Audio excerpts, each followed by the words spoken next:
The sun hung low over the misty Louisiana bayou, casting long shadows across the tangled cypress trees and the murky waters that snaked through the underbrush. In this forgotten corner of the Atchafalaya Basin, where the line between land and water blurred into a deceptive trap, life moved slow and deliberate. Except on this sweltering afternoon in late summer, the air was thick with the hum of cicadas and the distant croak of bullfrogs.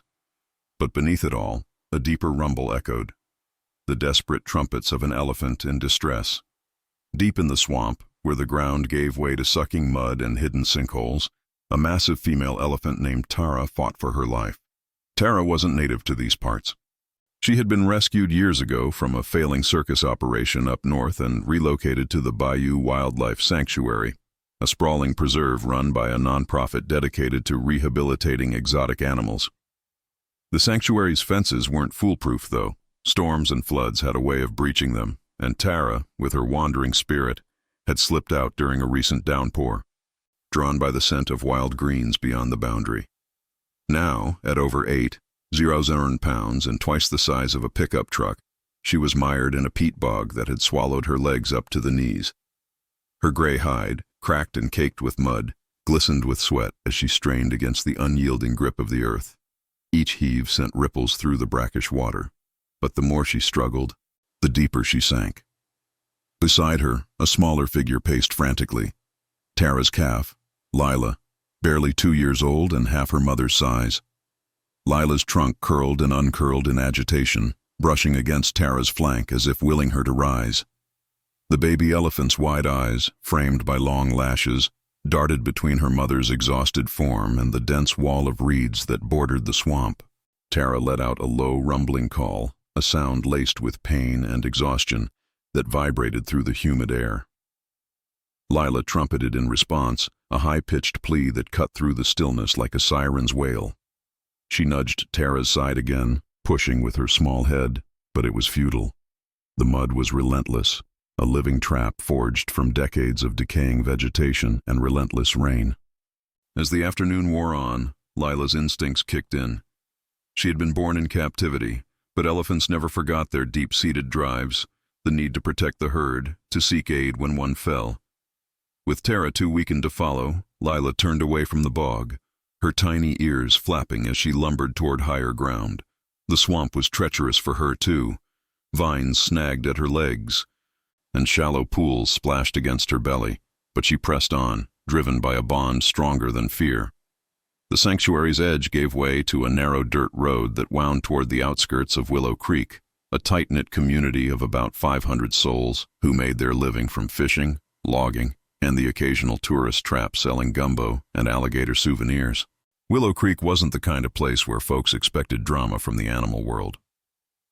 Most residents were descendants of Cajun and Creole families, hardy people who knew the bayou's moods better than their own. Joe Landry, a weathered shrimper in his late 50s with calloused hands and a perpetual squint from years on the water, was tinkering with his outboard motor in the yard of his shotgun-style house when he first heard the noise. It started as a distant honk, like a foghorn muffled by fog, but grew insistent. Joe wiped sweat from his brow with a rag stained by diesel and bayou muck, muttering to himself about gators getting feisty this time of year. But as the sound drew closer, weaving through the live oaks draped in Spanish moss, he realized it wasn't any reptile. Before the story goes deeper, make sure to subscribe for more narratives like this. Out from the tree line burst Lila, her trunk raised high, ears spread wide in a display of urgency that no human could mistake for play. She trumpeted again, a shrill cry that echoed off the weathered clapboard homes lining the road. Dust kicked up from her padded feet as she charged straight toward Joe's yard, her eyes locked on him with an intensity that froze the man in place. Joe dropped his wrench, his heart pounding. "What in the hell?" he whispered, backing up against his rusted pickup. He'd seen plenty in his life. Hurricanes, oil spills, even the occasional escaped exotic from the sanctuary, but a baby elephant barreling down his street like a lost puppy. That was new. Word spread fast in Willow Creek. By the time Joe grabbed his phone to call his neighbor, Marie Thibodeau, a retired schoolteacher who volunteered at the sanctuary, half a dozen folks had gathered at the edge of the road. Marie arrived in her old Ford sedan, her silver hair pulled into a practical bun, glasses perched on her nose. She stepped out, her face paling as Lila circled the group, trumpeting and gesturing with her trunk toward the swamp.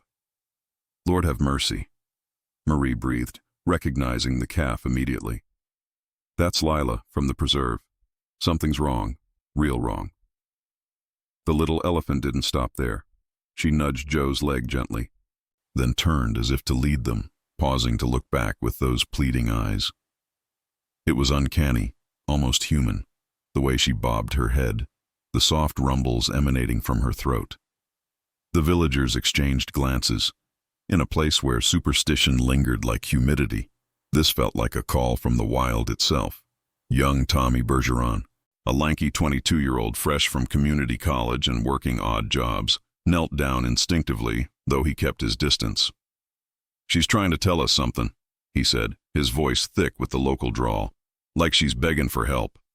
Marie nodded, her mind racing.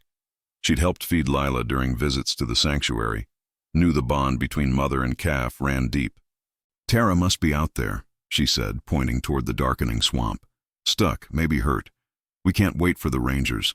They're short-handed after the storm." Joe, still shaken, grabbed a rope from his truck bed. "All right then, let's see what this little one's on about." As the sun dipped lower, painting the sky in hues of orange and purple, the group followed Lila's lead back into the reeds. The air grew heavier, the ground softer underfoot, and with each step, the distant trumpets from the bog grew louder. A mother's fading cry, answered by her daughter's unyielding plea. The path was narrow, choked with palmettos and the buzz of mosquitoes, but Lila moved with purpose, her small body slicing through the undergrowth. Joe led the way with a machete, hacking at vines, while Marie shone a flashlight from her phone, even though twilight hadn't fully fallen. Tommy and a couple others trailed behind, their boots squelching in the mud. Whispers rippled through the group, stories of sinkholes that had claimed boats, of animals vanishing into the peat, but none turned back. There was something magnetic about the calf's determination, a raw emotion that tugged at their hearts, reminding them of their own families, their own vulnerabilities in this unforgiving land. As they pushed deeper, the swamp revealed its secrets. A heron taking flight from the shallows, the glint of alligator eyes in the water. Lila trumpeted again, quicker now, urging them on. And then, through a break in the trees, they saw her. Tara, half submerged, her massive form heaving with effort. The sight hit them like a gut punch. The sheer scale of her struggle, the exhaustion etched in every labored breath. Marie gasped, crossing herself. "We gotta move fast," she said, "before it's too late." The swamp's oppressive heat clung to their skin like a second layer, the air thick with the metallic tang of mud and the faint, earthy rot of decaying leaves. Tara's labored breathing echoed through the reeds, a rhythmic wheeze that punctuated the evening's chorus of insects. The villagers stood frozen for a moment, the enormity of the scene sinking in. Tara's trunk lifted weakly, spraying a mist of water and mud as she sensed their approach. Her eyes, dark and intelligent, locked onto the group, a flicker of hope cutting through the pain. Lila trumpeted triumphantly, circling back to her mother's side and nuzzling her flank, as if to say, "I brought them. They're here." Joe Landry was the first to snap out of it, his shrimper's pragmatism kicking in. "All right, folks, no time for gawking. She's sinking faster than a lead weight in the Gulf." He uncoiled the rope from his shoulder, testing its thickness with a tug. It was heavy-duty nylon, the kind he used for hauling nets, but against an elephant's bulk, it felt laughably inadequate. Marie Thibodeau knelt at the edge of the bog, her sensible shoes sinking into the soft earth. She scanned Tara's position, noting how the mud had crept up to her belly now, the peat bubbling around her like a living thing. "We need leverage," Marie said, her voice steady despite the tremor in her hands. "Can't just pull her out blind."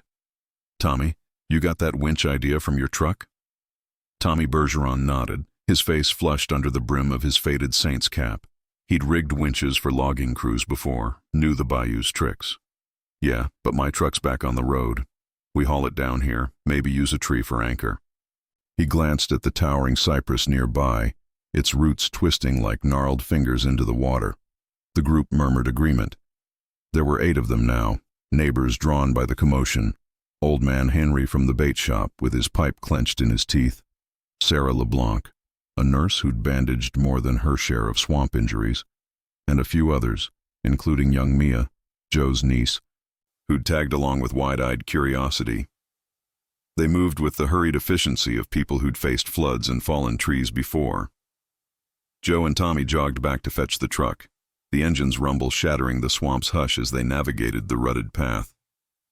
Lila paced restlessly, her trunk brushing against Marie's arm in what felt like gratitude, or perhaps impatience. Marie stroked the calf's rough hide gently, whispering, "Hang on, baby. We're gonna get her." Tara let out another low moan, her body shifting slightly, sending a ripple that lapped at the villagers' boots. The mud was a deceptive foe, dark and viscous on the surface but deeper down. It held like quicksand, forged from centuries of flooded forests. By the time the truck growled into view, headlights cutting through the gathering dusk, the others had cleared a makeshift path. Branches were piled aside, vines hacked away with whatever tools they had, a garden hoe from Henry's shed, a tire iron from Sarah's glove box. Tara watched them with weary intelligence, her ears flapping feebly to ward off the swarming mosquitoes. The insects were relentless now, a buzzing cloud that bit at exposed skin, but no one complained. This wasn't about comfort. It was about life, raw and unyielding. Tommy backed the truck as close as he dared, the tires spinning briefly in the muck before finding purchase on a hummock of grass. He attached the winch cable to the rope, fashioning a loop around Tara's front leg with Joe's help. The elephant tensed at the touch, her trunk curling protectively, but Lila nudged her reassuringly, and she held still. "Easy now," Joe murmured, his voice low and soothing, like he was calming a spooked horse. They'd looped the rope under her shoulders, avoiding the tender spots where mud had caked into her wrinkles. It wasn't perfect. Elephants weren't built for this kind of extraction, but it was what they had. Sarah stepped forward, her medical kit slung over her shoulder. "We need to check for injuries first. She might have cuts or exhaustion setting in." She waded in ankle-deep, ignoring the cold suck of the bog, and shone her phone's light over Tara's submerged legs. The skin was abraded, raw from the struggle, but no major breaks. Dehydration was the real killer. Though elephants needed gallons a day, and Tara's tongue lolled dryly. "Water," Sarah said. "If we can get her some fresh water, it'll help her strength." Henri, ever the resourceful one, had thought ahead.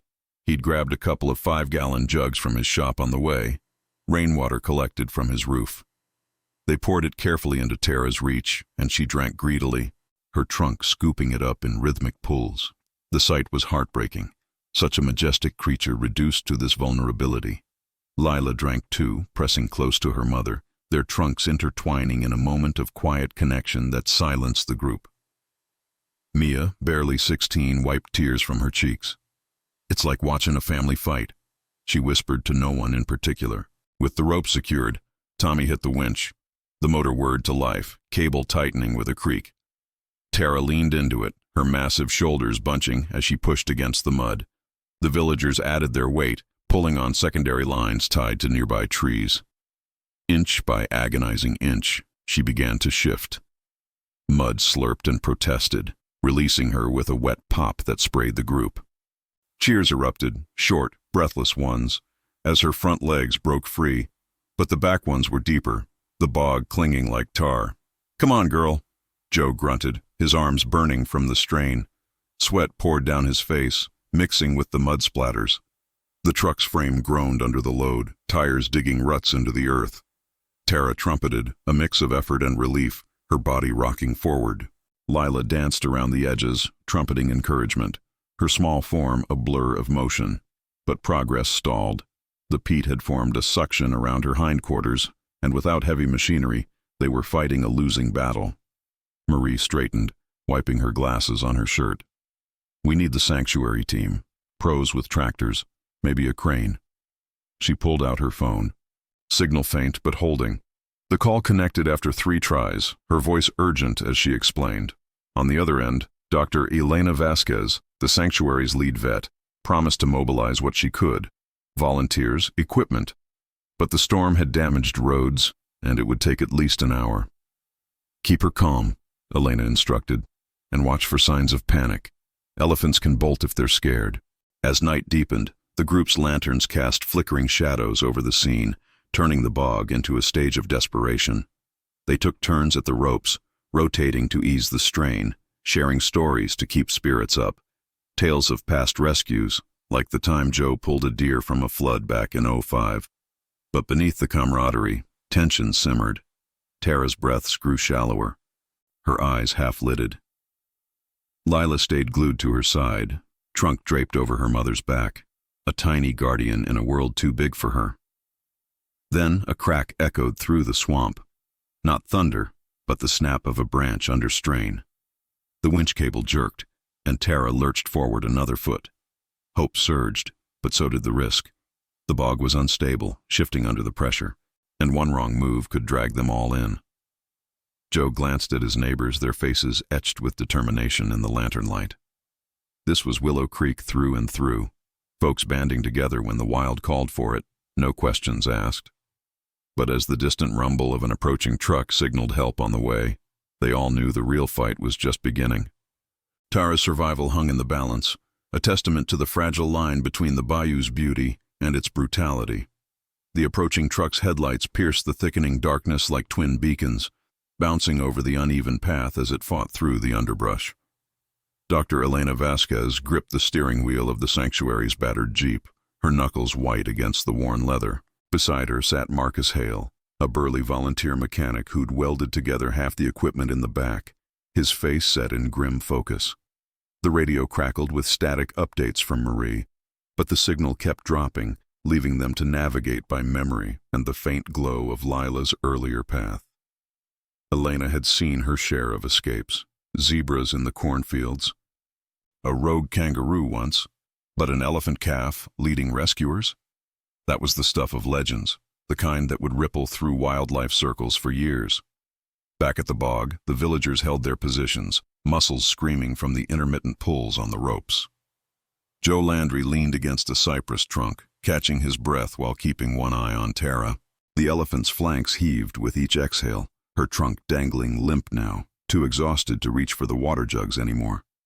Lila hadn't left her side, pressing her body against Tara's submerged form as if her warmth could will strength back into those massive limbs. The calf's soft rumbles vibrated through the air, a constant murmur of reassurance that tugged at everyone's chest. Sarah LeBlanc dabbed at Tara's hide with a damp cloth from her kit, trying to clean away the crusted mud that sealed in the heat. "She's overheating," Sarah said quietly to Marie. "Core temp's gotta be spiking. We need shade or cooling if we can't get her out soon." Tommy Bergeron tinkered with the winch, adjusting the tension to avoid snapping the cable. Sweat soaked through his shirt, and his hands trembled from the effort, but he pushed on, muttering encouragements under his breath. "Come on, big girl, just a little more." The group had formed a loose circle around the bog's edge, lanterns hung from low branches casting an eerie golden light that danced across Tara's wrinkled skin. Mosquitoes swarmed in the beams, but the humans ignored the bites, their focus locked on the task. Old Henri puffed on his pipe, the cherry glow a small comfort in the chill that was settling over the swamp as night fully claimed the sky.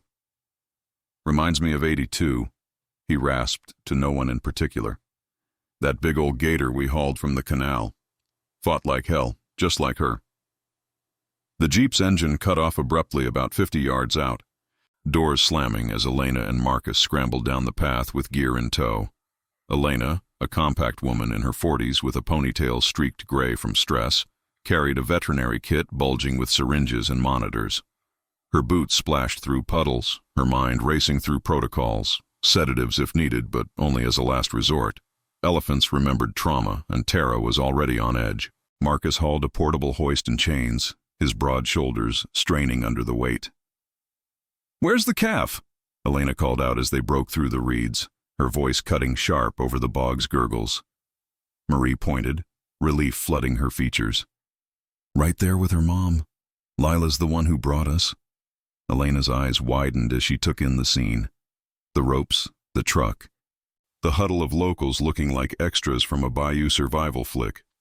She nodded briskly. No time for introductions. Good work holding her steady. We've got a front-end loader on a flatbed behind us. Should be here in 10, but first, assessment. She waded in carefully, knee-deep now, her flashlight beam tracing Tara's legs. The mud had risen another inch, the peat shifting like a slow tide. Tara's eyes fluttered open at the new voices, her trunk lifting slightly in recognition. Elena had been her vet since the relocation. As Elena checked vitals, pressing a thermometer against Tara's flank, the second vehicle rumbled into earshot, a rumbling diesel flatbed towing the loader, driven by two more sanctuary hands, Rosa and Jamal. They unloaded with practiced speed, the loader's bucket clanging against the earth as it was positioned. Lila trumpeted a greeting, circling the newcomers before returning to Tara, her small trunk brushing Elena's leg as if vouching for the help. The calf's trust was palpable, a bridge between worlds that softened even Marcus's gruff demeanor. "Smart little thing," he grunted, securing chains to the loader's arms. The plan came together fast. Anchor the loader to a cluster of sturdy oaks, extend the boom over the bog, and use padded slings under Tara's body to distribute the lift. No one had done this exact dance before. Elephants in swamps weren't standard operating procedure, but the bayou bred improvisers. Joe coordinated with Jamal, tying off secondary lines while Rosa prepped the slings from reinforced canvas tarps and ropes. "Watch the suction," Elena warned. "Pull too hard and it'll rip her skin." Tara sensed the shift, her ears perking as the equipment hummed to life. She leaned into the ropes again, a low rumble building in her throat. Not pain, but resolve. The lift began slowly, the loader's engine growling as the boom extended. Mud bubbled and resisted, releasing foul gases that made eyes water. But Tara's front half rose first, her legs breaking the surface with a slurping groan. The villagers cheered, a ragged chorus that echoed through the trees, but Lila's trumpets drowned them out, high and joyous. Water and muck cascaded from Tara's belly, revealing the raw patches where the bog had chafed her hide. Sarah moved in with saline and bandages, working alongside Elena to stabilize. "Pulse is steadying," Elena said, a note of optimism creeping in. "She's a fighter." Halfway up, disaster loomed. The peat gave way unevenly, Tara's hindquarters tilting as the mud clung viciously. The loader shuddered, tires spinning in the soft ground. "Hold it!" Marcus yelled, leaping to wedge chocks under the wheels. Tommy and Joe threw their weight on stabilizing ropes, faces contorted with effort. Tara panicked then, her trunk thrashing, spraying everyone within reach. Lila pressed close, her body a small bulwark, trumpeting calming calls that seemed to pierce the chaos. Elena injected a mild sedative through a dart gun, minimal dose, just enough to ease the edge, whispering apologies as Tara's struggles eased. Inch by inch, the balance shifted. The slings held, the chains creaked but didn't snap, and with a final mighty heave from the loader, Tara's back legs cleared the bog. She collapsed onto solid ground, or as solid as the bayou got, her body trembling from exhaustion. The group exhaled collectively, collapsing into the mud themselves, laughter mixing with sobs of relief. Lila climbed over her mother, nuzzling frantically, their trunks entwining in a tangle of gray and joy. Elena knelt beside them, checking for fractures, her hands gentle on Tara's flank. "She's out. Dehydrated, battered, but out." As the sanctuary team rigged a makeshift sling to transport her back to the preserve, using the flatbed as a platform, the villagers lingered, wiping mud from their faces. Joe lit a cigarette, his hands still shaking. "Never thought I'd wrestle an elephant out of the swamp," he said, passing it to Tommy. Marie watched Lila and Tara, the bond between them a quiet miracle in the lantern light. The night air cooled, carrying the scent of wet earth and triumph, but the work wasn't done. Tara needed medical care, observation, and the fences reinforced. Yet in that moment, with the stars pricking through the canopy, Willow Creek felt unbreakable, a community forged in the wild's fire. Rosa fired up the loader to clear a wider path, the engine's rumble a victory roar. Jamal radioed ahead to the sanctuary. "We got her. Tell the night crew to prep the enclosure." Elena stroked Lila's ear, the calf leaning into the touch. "You did good, kiddo. Real good. As they began the slow haul back, the swamp seemed to sigh around them, the bullfrogs resuming their chorus as if nothing had happened. But for those who'd answered the call, everything had changed.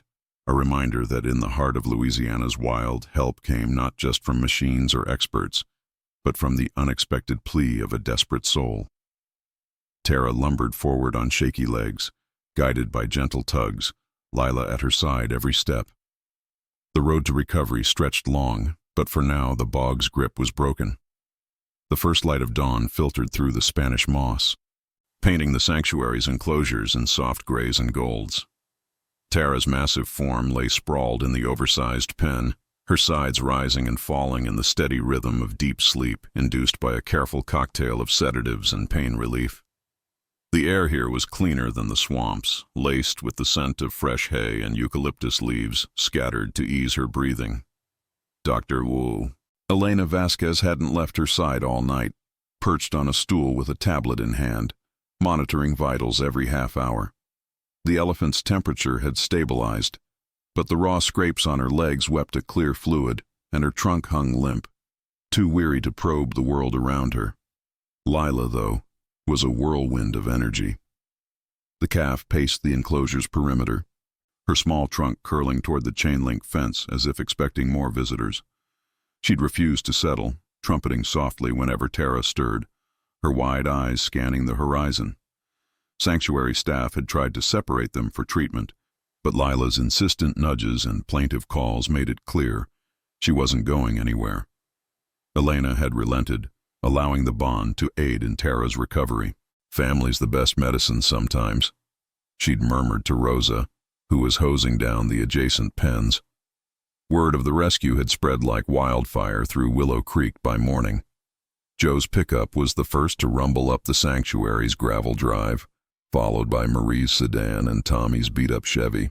They'd brought coffee in thermoses, strong chicory brew from the corner store, and a cooler of po' boys wrapped in foil, though no one had much appetite. The villagers clustered near the gate, their faces smudged with remnants of yesterday's mud, clothes still stiff from drying muck. Mia, Joe's niece, clutched a sketch pad, her pencil flying as she captured the scene. Lila's silhouette against the rising sun, Tara's vulnerable sprawl. Elena emerged from the treatment barn, wiping her hands on her khakis. Her eyes were ringed with fatigue, but a smile cracked her professional mask. She's stable. Dehydration's the big one. We've got her on IV fluids now, saline drip through the ear vein.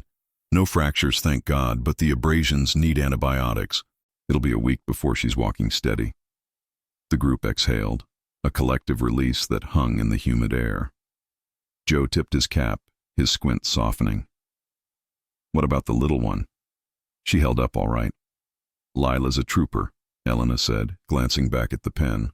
A bit anxious, but that's expected. Elephants grieve and stress like we do. Cortisol levels spike if they're separated too long.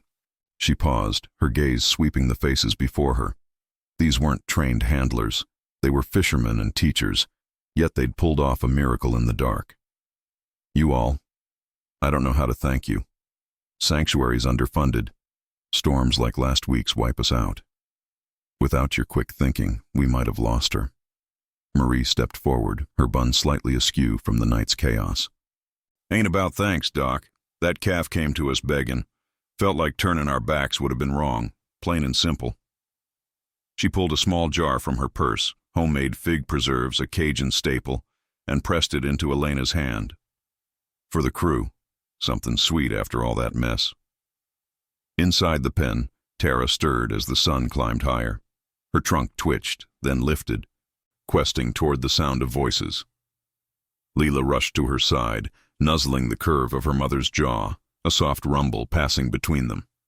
The staff watched from the observation deck, Jamal adjusting the CCTV feed to capture the moment. It was these quiet reunions that justified the long hours, the grant-writing battles against budget cuts. But Elena's mind wandered to the bigger picture. Tara's escape highlighted the sanctuary's vulnerabilities. Fences needed reinforcing, patrols increased, but funding was a constant scramble. Viral stories like this could help. Social media buzz from the rescue was already building, shares from locals tagging wildlife pages. Back in Willow Creek, the tale took on a life of its own. At the bait shop, Henri regaled customers with embellished details over his morning pipe, how Tara's eyes had locked on them like a soul in torment, how Lila's trumpets pierced the night like a child's cry. Folks nodded, sipping lukewarm coffee from styrofoam cups, the story weaving into the fabric of their day. Sarah LeBlanc mentioned it at the clinic, using it to illustrate community resilience during a checkup.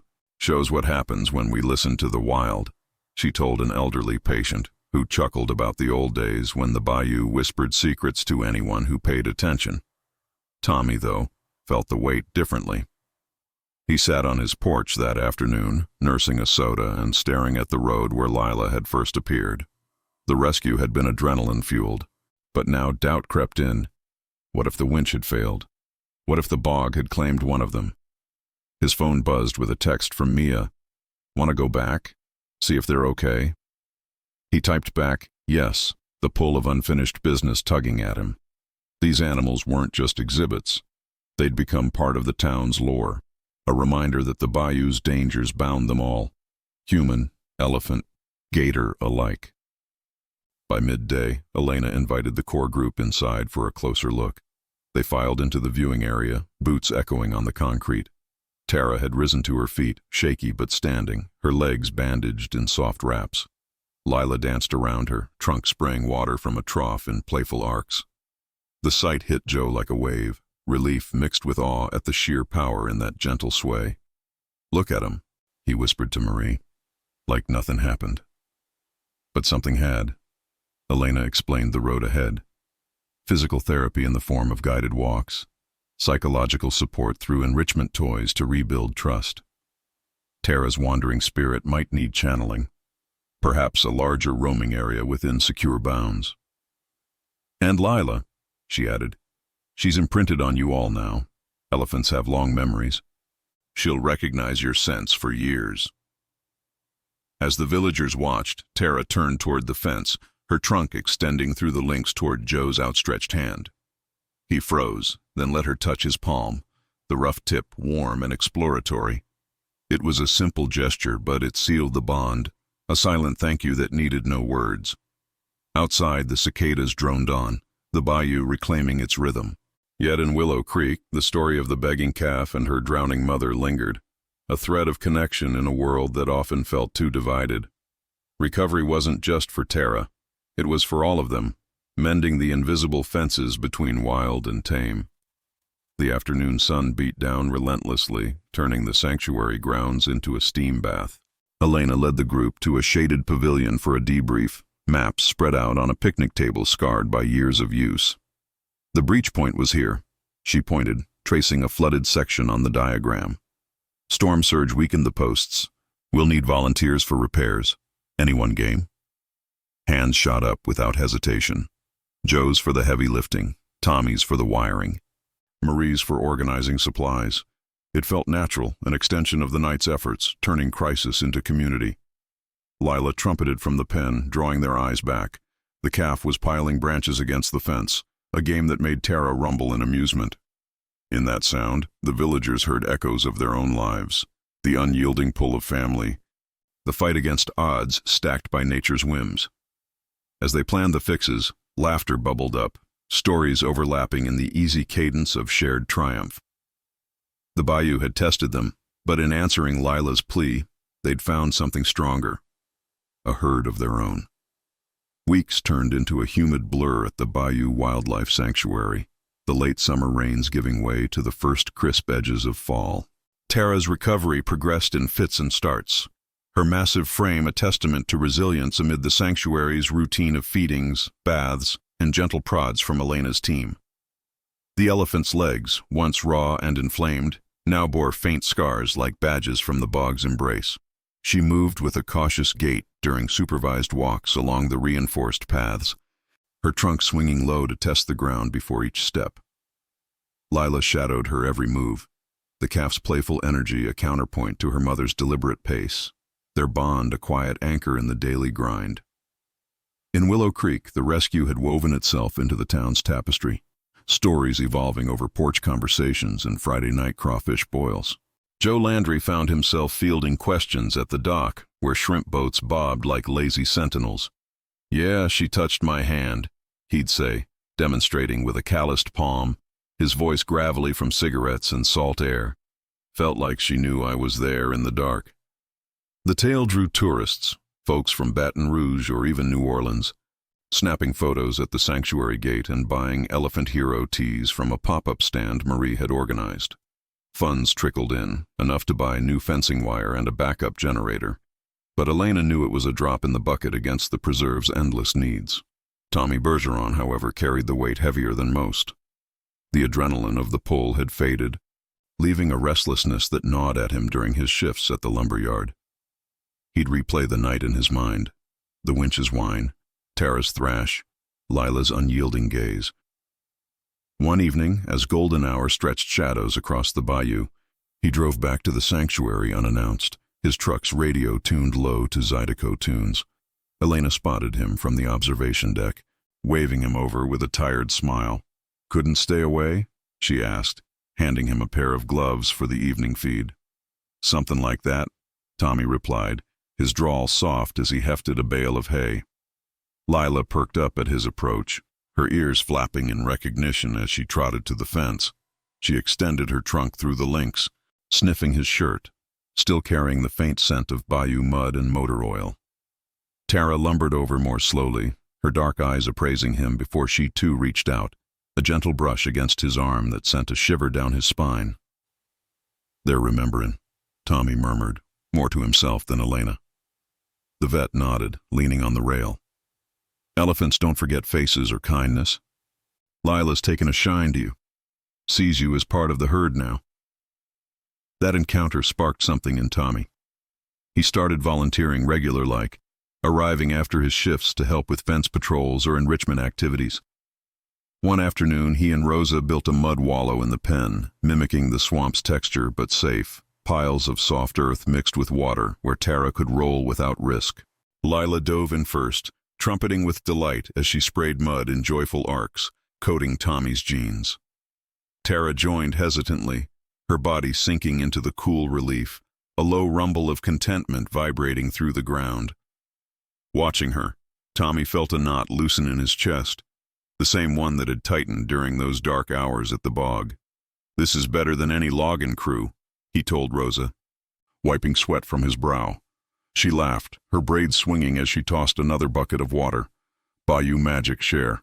Pulls you in deep." Back in Willow Creek, the community's involvement deepened. Marie Thibodeau turned the rescue into a school project, bringing her former students, now middle schoolers with braces and boundless curiosity, to the sanctuary for field trips. They'd cluster around the pens, notebooks in hand, sketching Lila's antics while Marie wove in lessons on ecology and empathy. "See how the calf protects her mom? That's family, no matter the species," she'd say, her voice carrying the warmth of a lifetime in classrooms. One girl, little Sophie with pigtails and a gap-toothed grin, asked if elephants dreamed. Marie smiled, glancing at Tara dozing in the shade. "If they do, I bet it's of wide savannas and safe swamps." But not all was smooth. A nor'easter brewed on the horizon, dark clouds massing like uninvited guests, threatening to test the new fences. Elena called a meeting at the pavilion. Maps unrolled once more as rain pattered on the tin roof. Joe, Tommy, Sarah, and a dozen others showed up, thermoses steaming in the chill. "Storms coming hard, could flood the low areas again," Elena explained, pointing to vulnerable spots. "We shore up now, or risk another breach." Hands raised for tasks, Joe on posts, Sarah on supply runs, Henry promising bait shop tarps. Tommy volunteered for night watch, his restlessness finding purpose in the watchfire. As the group dispersed into the drizzle, Lila trumpeted from the pen, sensing the tension. Tara stood beside her, trunk draped protectively over the calf's back. The sight stirred Joe, who paused to watch. "They're ready for whatever," he said to no one, clapping Tommy on the shoulder. "Just like us." The bayou whispered warnings in the wind, cypress knees poking from rising waters. But Willow Creek's resolve held firm, a patchwork of grit and goodwill forged in mud and moonlight. The storm hit 2 days later, winds howling through the oaks like mournful spirits. Rain lashed the sanctuary in sheets, turning paths to rivers and the air electric with thunder. Elena and the Corps volunteers hunkered in the main barn, radios crackling with updates. Tommy patrolled the perimeter in a poncho, flashlight cutting through the downpour, his boots sinking into the sopping earth. Lightning illuminated the fences, sturdy now with fresh welds and guy wires, but the bayou didn't yield easily. A section near the old breach groaned under a fallen limb, water surging against the posts. Inside the pens, Tara and Lila huddled under a reinforced shelter, their bodies pressed together against the gale. The calf's ears pinned back, but Tara's steady presence calmed her, trunks entwined in silent solidarity. Elena checked on them between gusts, her hair plastered to her face. Holding strong, she radioed to the group. Joe, wrestling a tarp over a leaking shed, grunted affirmation. Sarah monitored from the clinic, ready for any injuries from flying debris. By midnight, the worst passed, leaving a sodden landscape and the faint croak of frogs reclaiming the night. Dawn revealed minor damage, a few uprooted stakes, mudslides blocking gates, but nothing catastrophic. Tommy slogged through the cleanup, hauling branches with renewed vigor, the storm's fury a reminder of why they fought. As the sun broke through, Lila emerged first, shaking off water like a dog, trumpeting to the sky. Tara followed, her steps surer, scars fading in the light. In the weeks that followed, the sanctuary buzzed with activity. Tour groups swelled, donations poured in from viral posts, clips of Lila's begging run shared across social media, hashtagged Bayou Heroes. Elena used the momentum to advocate for expansions, better drainage, solar-powered sensors. Willow Creek embraced it all, their involvement a source of pride at town halls and church suppers. Mia's sketches turned into murals on the community center wall, capturing the rescue in vibrant strokes. Lila leading the charge, Tara rising from the muck. Yet beneath the triumphs, subtle shifts rippled. Tommy confided in Joe one evening over beers at the dock, the Mississippi's distant hum a backdrop. "Feels like I got a second family out there," he admitted, staring at the water. Joe nodded, exhaling smoke. "Bayou does that, binds you tighter than blood sometimes." For Tara and Lila, the wild called softer now, contained within secure bounds, their days filled with the sanctuary's rhythm. But in quiet moments, Tara's trunk would lift toward the horizon, a whisper of the untamed spirit that had nearly claimed her. As fall deepened, leaves turning fiery against the evergreens, the community gathered for a harvest festival at the sanctuary grounds. Tables groaned under gumbo pots and pecan pies, music from a fiddle band floating on the breeze. Lila and Tara watched from their pen, trunks waving to the crowd like old friends. Elena raised a glass, sweet tea for the kids, beer for the rest, in toast. "To the herd that saved a herd," she said, her voice carrying over the laughter. Cheers rose, mingling with Lila's trumpets, a symphony of survival and connection in the heart of Louisiana's wild embrace. The harvest festival's fiddles faded into the cooling evening, leaving the sanctuary grounds dotted with paper plates and the low murmur of departing families. Tara and Lila had retreated to their pen, the calf's playful trumpets giving way to contented rumbles as they settled into a pile of fresh straw. Elena Vasquez lingered by the gate, folding chairs with Rosa's help, her mind already shifting to the paperwork that would turn this goodwill into grants. The festival had raised enough for a new irrigation system, but the bayou's whims demanded more, always more. She glanced at the elephants one last time, their silhouettes merging in the floodlights, a symbol of fragile peace. Across town in Willow Creek, the glow of string lights from the community center spilled onto the gravel lot, where pickup trucks idled with engines cooling. Tommy Bergeron leaned against his Chevy, nursing a lukewarm soda, the taste flat against the lingering spice of jambalaya. The mural Mia had painted dominated one wall, a vivid swirl of grays and greens depicting Lila's charge through the reeds. Tara's trunk raised in triumph. Folks paused to admire it on their way out, slapping Tommy on the back with stories of their own bayou close calls.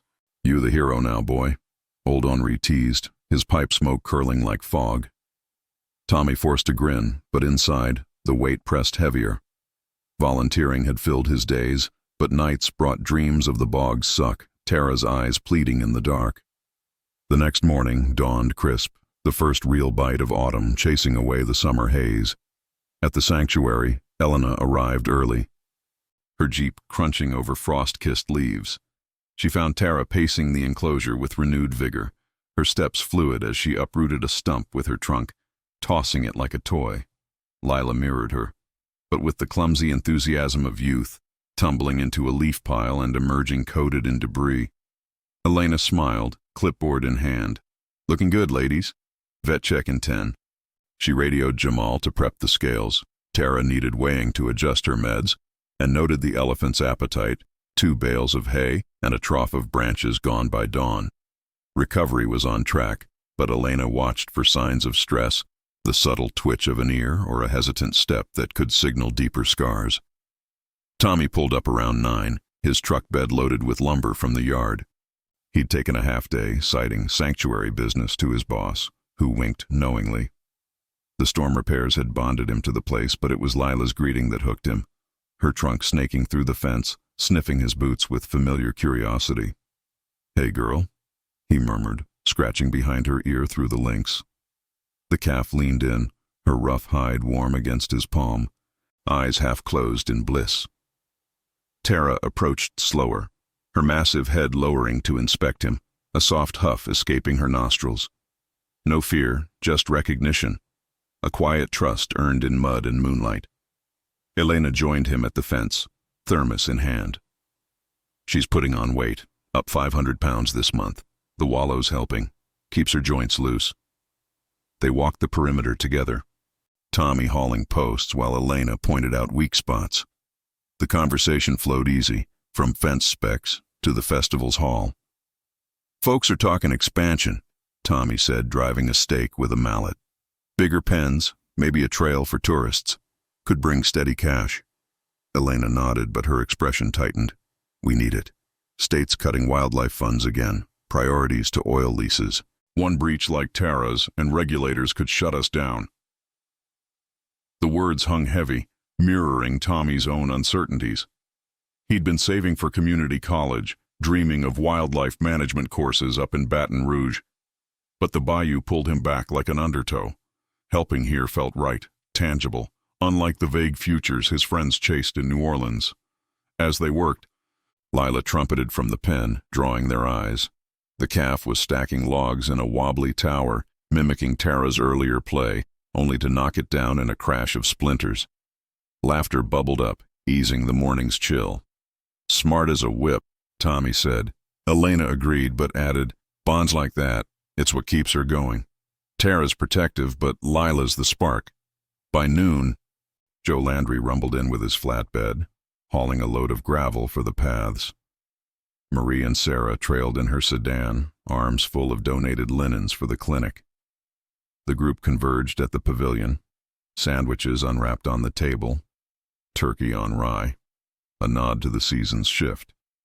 Conversation turned to the elephants, voices overlapping in the easy rhythm of shared purpose. "Saw a news clip last night," Sarah said, scrolling her phone. "Some blogger called it the Bayou Miracle. Shares going viral." Joe chuckled, wiping mustard from his chin. "Long as it don't bring poachers. Heard stories about trophy hunters eyeing exotics." The mention soured the air. Elena set down her sandwich, face serious. "We've upped patrols, but yeah, visibility's a double-edged sword. Last year, a sanctuary up north lost a rhino to black market folks. Tara's story's too good, could attract the wrong kind." Silence fell, broken only by distant bird calls. Tommy felt a chill unrelated to the breeze, visions of shadowed figures in the reeds flashing unbidden. He'd seen the bayou's underbelly, moonshiners, illegal trappers, but this felt personal, a threat to the fragile world they'd built. Afternoon brought action. The team reinforced the eastern fence, where the river lapped closest, hammers ringing like a metronome. Lila watched from her side, trunk gesturing as if directing, her trumpets punctuating each post set. Tara grazed nearby, her presence a steady hum, but her ears flicked toward the water, alert to every ripple. As the sun dipped low, casting long shadows over the cypress, Elena called a halt. "Enough for today. Storm season's not done. Rest up."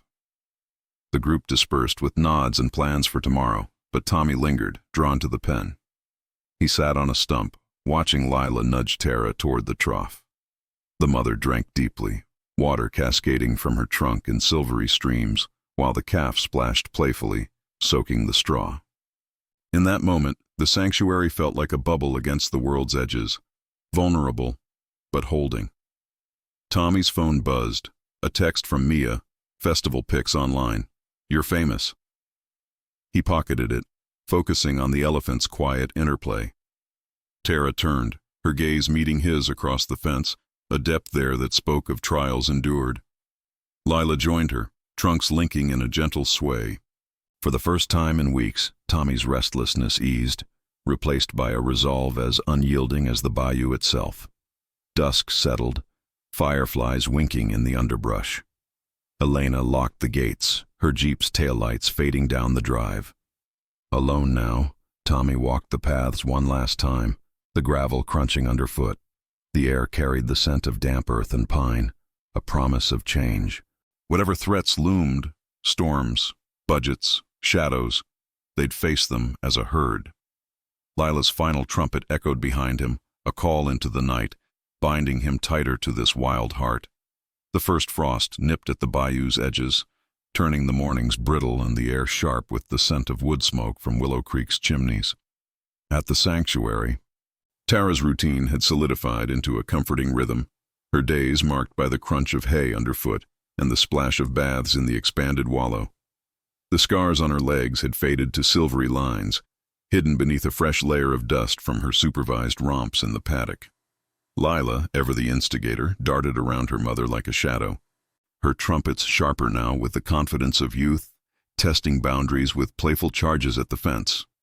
Elena Vasquez noted it all in her logbook, the entries growing optimistic, appetite strong, mobility near full, stress indicators low. But beneath the progress, a undercurrent of vigilance hummed, patrols doubled, cameras upgraded with grant money from the viral buzz. Tommy Bergeron arrived just after sunrise, his breath fogging in the chill as he unloaded tools from his truck. The lumberyard had cut his hours for the season, leaving him more time for the sanctuary, a shift that felt less like a choice and more like gravity pulling him back. He nodded to Jamal, who was forking manure from the pens, the earthy tang mixing with the frost's bite. "Quiet night?" Tommy asked, gloves already on, as he headed for the eastern fence. Jamal wiped his brow despite the cold. "Yeah, but Elena's on edge. Got a tip from state wildlife. Rumors of outsiders sniffing around exotics. Trophy types, maybe worse." The words landed like a cold splash. Tommy paused, hammer mid-swing on a loose post. He'd heard whispers at the dock, shadowy figures in unmarked vans. Questions asked at bait shops about big game sightings. The bayou had always harbored secrets, moonshiners distilling in hidden stills, trappers skirting regulations. But this felt invasive, a threat slithering from beyond the reeds. "We lock it down tighter?" he said, driving the post home with extra force. Jamal nodded. Cameras, motion lights, and Elena's pushing for armed volunteers. Joe's already signed on. By mid-morning, the core group assembled at the pavilion, steam rising from mugs of coffee laced with chicory. Joe Landry dominated one end of the table, his flannel shirt rolled to the elbows, revealing forearms corded from years on the water. Marie Thibodeau passed around donuts from the corner bakery, her eyes sharp behind her glasses. Sarah LeBlanc arrived last, her nurse's scrubs swapped for jeans, a medical kit slung over her shoulder like armor. Elena stood at the head, a satellite photo projected on a borrowed screen. Blurry heat signatures from trail cams, vans parked too long on back roads. "Not definitive," she said, voice level but edged with steel. "Could be lost hunters, but we can't risk it." Tara and Lila are high profile now. Poachers see dollar signs in ivory, or just the thrill. Murmurs rippled through the group. Joe lit a cigarette, exhaling slowly. Bayou's our backyard. Anyone comes sniffing, they'll get more than a welcome. His tone carried the weight of old feuds, the kind settled with shotguns and stares. Tommy shifted, the hammer's echo still in his muscles. He'd grown attached, Lila's greetings a highlight that chased away the yard's monotony. The thought of chains or worse twisted his gut. What about patrols?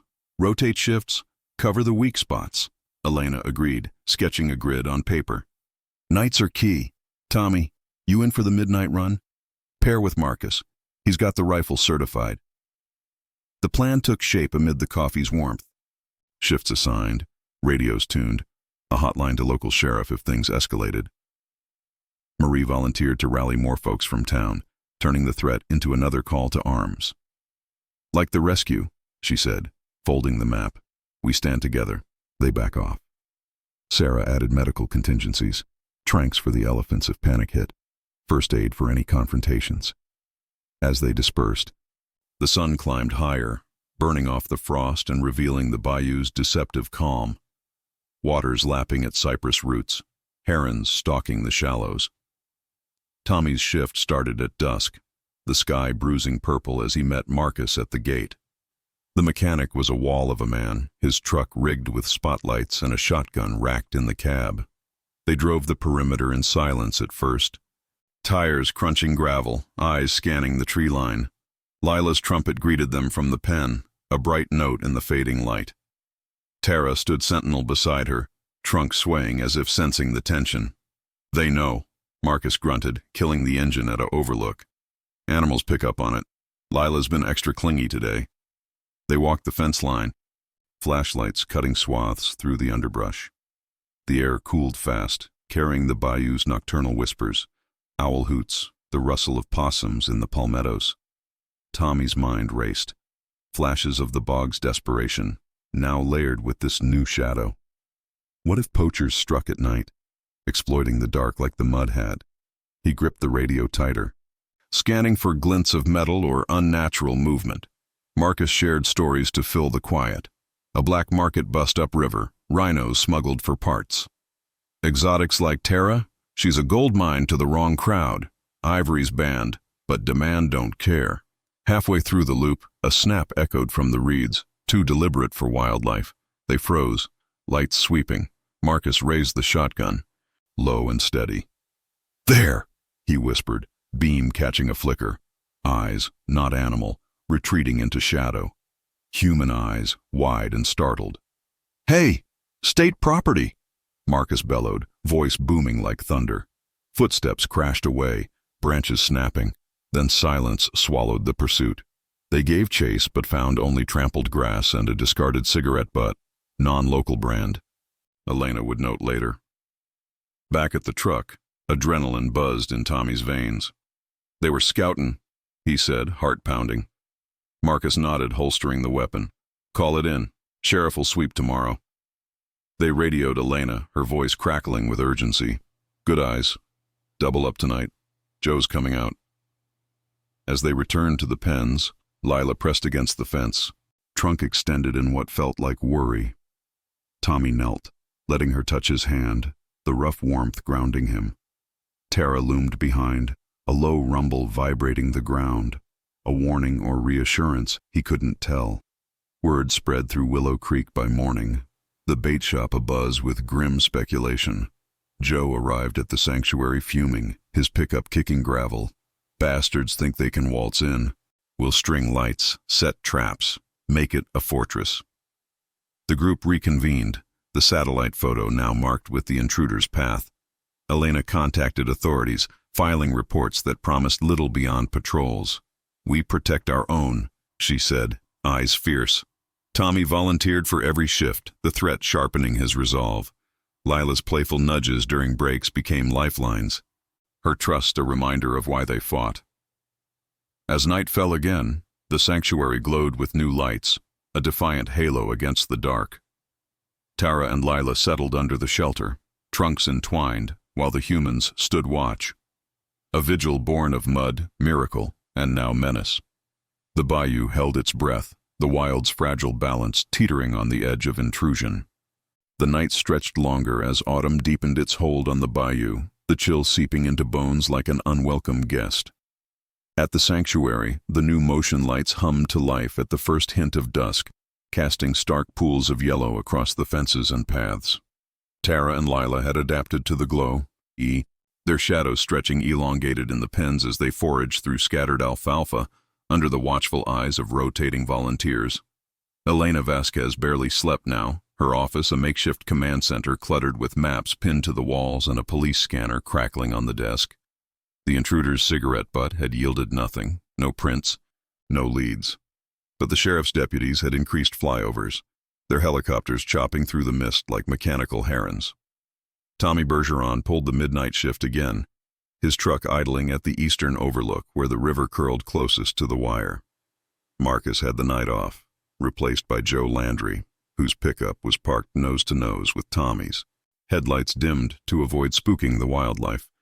Joe chewed on a toothpick, his shotgun across his lap, eyes fixed on the tree line where palmettos swayed in the breeze. "Quiet's worse than noise," he muttered, voice low and gravelly. "Makes you jump at shadows." Tommy nodded, sipping black coffee from a thermos that had gone cold hours ago. The radio sat between them, tuned to the sanctuary's frequency, Elena's voice checking in every 30 minutes like clockwork. Lila's distant trumpet had faded after sunset, the elephants settling into their shelter. But Tommy could picture them. Tara's massive form a protective barrier, the calf tucked against her flank. The patrol route wound through the underbrush, gravel giving way to muddied trails where the storm's remnants lingered in deep ruts. They walked it slow, flashlights sweeping low to catch boot prints or snapped twigs. The air carried the sharp tang of wet leaves and distant wood smoke from Willow Creek's hearths, a reminder that the town was just a mile away yet felt worlds apart in the dark. Tommy's mind wandered to the festival, the easy laughter now soured by this creeping dread.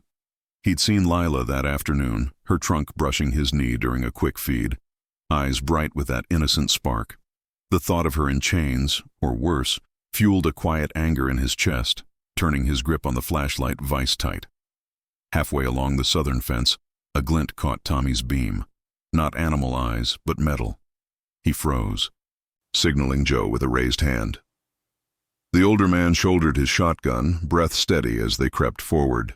There, snagged on a thorn bush, hung a length of barbed wire cutter, its handles wrapped in black tape, fresh enough that dew hadn't beaded on the blades. "Son of a," Joe whispered, holstering his weapon to bag the tool without touching it. Tommy's heart hammered, scanning the shadows for movement. The river lapped softly nearby, masking subtler sounds. But the bayou's chorus, frogs croaking, an owl's hoot, felt amplified, every rustle a potential threat. They radioed Elena immediately, her response sharp. "Stay put. I'm sending Jamal with the truck. Don't engage if you spot him." But the night had other plans. As they waited, headlights pierced the gloom from the access road. A single vehicle, engine cut too soon, doors creaking open. Footsteps, muffled but deliberate, approached from the riverbank. Tommy and Joe dropped low behind a cluster of cypress knees, the wood rough against their palms. 3 figures emerged, silhouettes backlit by the moon. 2 men in dark jackets, one carrying a duffel that clinked faintly, the other a rifle slung casual over his shoulder. The third, shorter, scanned with a handheld device. Night vision, Tommy guessed, the green glow flickering across his face. "Perimeter's lit up like a damn fairground," one grumbled, voice carrying a flat Midwestern twang, out of place amid the bayou's drawl. "Boss said it's worth the risk, that bull elephant's ivory alone." He trailed off, clipping the fence with practiced snips. The wire parted with a soft twang, enough for a man to slip through. Tommy's blood ran cold. They weren't after Tara, but the sanctuary's other exotics. A aging bull in the North Pen, relocated from the same circus closure. Lila's trumpet pierced the night then, sharp and alarmed from the main enclosure, as if she'd sensed the intrusion. Tara answered with a deep bellow, the ground vibrating underfoot. The poachers froze, heads snapping toward the sound. "Shut that noise," the leader hissed, gesturing with his rifle. They moved faster now, toward the bull's pen, but Joe's boot shifted a pebble, sending it skittering into the water. The splash was tiny, but in the hush, it boomed. "Who's there?" the leader barked, swinging his light.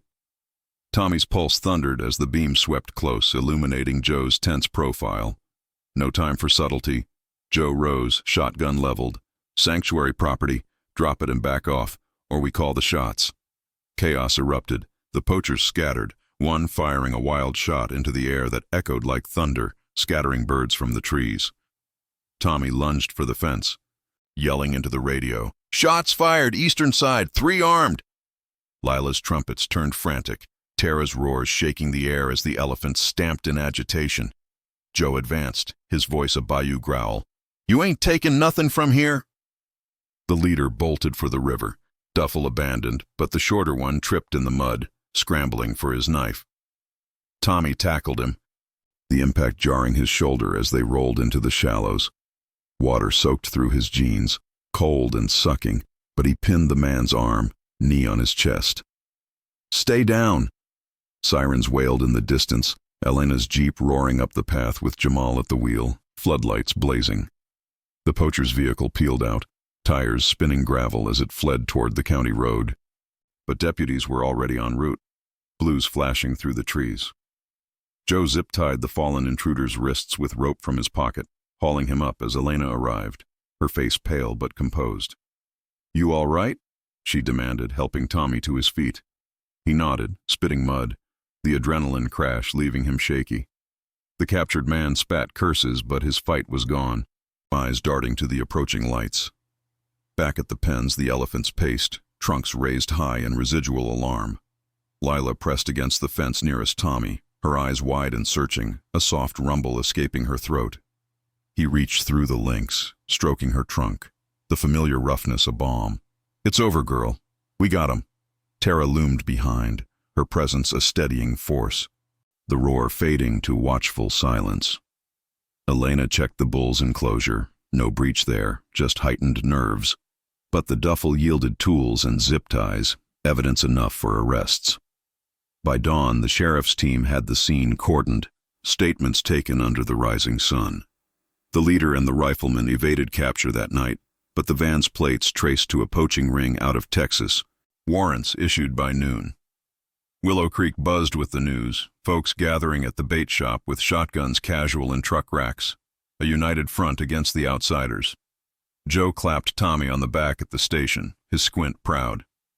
"You held your own, kid. Bayou blood." Elena debriefed the volunteers later, exhaustion etching lines around her eyes. "Close call, but we stopped it. Feds are involved now. Stings like this shut down networks." The sanctuary's lights stayed on through the day, a precaution, but the air felt lighter, the threat pierced like Tara's bog. Tommy lingered at the fence that afternoon, watching Lila splash in the wallow, her trumpets joyful once more. Tara grazed nearby, trunk questing toward him in quiet acknowledgement. The bayou's dangers lingered, storms, floods, shadows, but in facing them the herd had grown unbreakable, bonds forged in the wild's unyielding grip. The winter sun hung low over the Atchafalaya Basin, its pale light filtering through the bare branches of the oaks and casting a golden haze across the sanctuary's frost-rimed fences. Months had passed since the poachers' midnight incursion, the bayou settling into a tentative peace as federal agents unraveled the ring's threads. Raids in Texas, arrests in backwater motels, a trail of exotic animal smuggling that stretched from Louisiana to the Gulf Coast. The captured intruder's trial made local headlines, a brief blaze of notoriety that drew donations pouring into the sanctuary like rain after a drought. Elena Vasquez used every cent wisely, motion sensor cameras upgraded to AI-linked systems, patrols funded through a new community endowment, and the fences reinforced with concrete footings that laughed at storm surges. Tara's full recovery came in quiet milestones, her massive frame filling out with the steady rhythm of sanctuary life. The scars from the bog had vanished into the folds of her gray hide, now dusted with the fine red clay of the expanded paddock. She roamed with a purposeful sway during the daily walks, her trunk curling around low-hanging branches to strip leaves, a habit that spoke of Savannah's long lost. Lila had grown too, her legs lengthening into the gangly promise of adolescence, her trumpets deeper but no less insistent when she wanted attention. The calf, now more juvenile than baby, still shadowed her mother, but with a budding independence, exploring the wallow's edges or piling hay into haphazard forts that Tara would dismantle with a gentle nudge. Tommy Bergeron had become a fixture at the sanctuary, his lumberyard job reduced to weekends as he threw himself into full-time volunteering. The poacher's night had crystallized something in him, a calling that pulled him from the uncertainty of half-formed dreams. Elena had noticed, offering him a paid assistant role in wildlife care, complete with training in handling and habitat management. "You've got the touch," she'd said one crisp morning, watching him guide Tara through a new obstacle course of logs and tires, designed to rebuild her confidence. Tommy knelt now by the fence, Lila's trunk draped over his shoulder like an old friend's arm, her warm breath puffing against his neck. "You're getting heavy, kid," he murmured, scratching the sensitive spot behind her ear. The elephant rumbled softly, leaning in, her eyes half-lidded in contentment. In Willow Creek, the rescue and the thwarted poaching had fused into legend, retold over steaming bowls of gumbo at the annual Mardi Gras prep gatherings. Joe Landry spun yarns at the dock, his shrimping boat now sporting a faded sticker, Bayou Guardians. He'd traded cigarettes for chew after the stress of that night, his squint sharper as he mentored younger volunteers on patrol routes.